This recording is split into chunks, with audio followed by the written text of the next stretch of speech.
Salut mes amours. Le sujet d'aujourd'hui est la conversation. C'est l'art de la conversation. C'est le comment et le où et le quand aussi.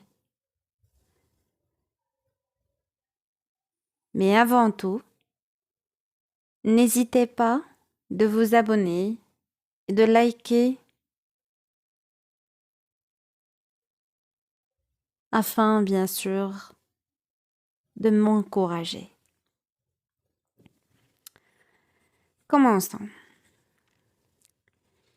Il existe d'autres moyens pratiques susceptibles de favoriser l'émergence de la sérénité et du calme. La conversation en est un. Les mots que nous employons et le temps sur lequel nous les prononçons sont déterminants. Notre façon de parler définit notre état d'âme. Pour être en paix,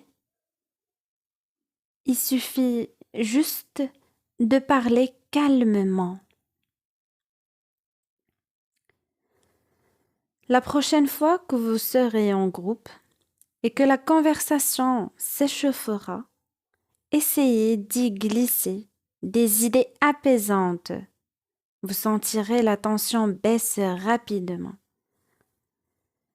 Une conversation pessimiste, au petit-déj par exemple, donne souvent le temps à toute la journée.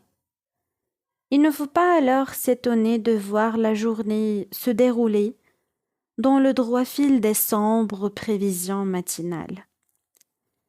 Évitez d'influencer négativement les événements et de provoquer une agitation intérieure inutile en vous abstenant de prononcer des paroles négatives et stressantes.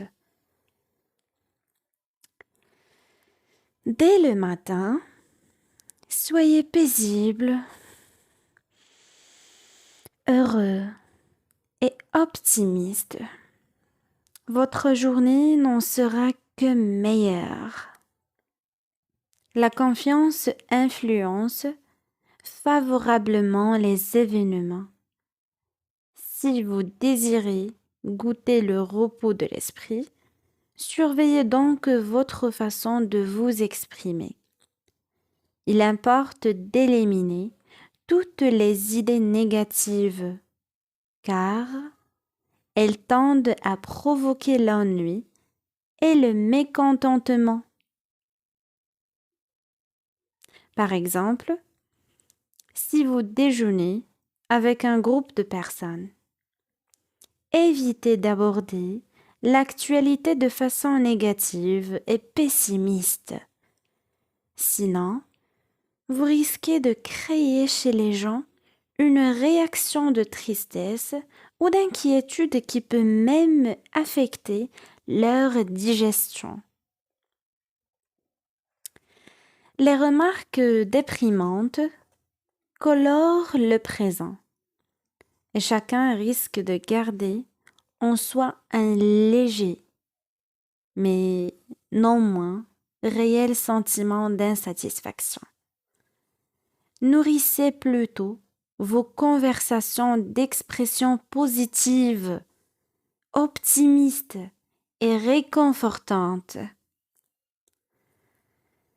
Les mots que nous utilisons exercent un effet direct sur nos pensées. Certes, la pensée crée les mots, c'est-à-dire c'est un agent transmetteur d'idées. Mais les mots influencent également la pensée et aident à modifier, sinon à créer les attitudes. En fait, la pensée émerge souvent de la parole. Par conséquent, si vous faites attention à la nature des mots que vous utilisez dans vos conversations, celles-ci engendreront spontanément des idées apaisantes.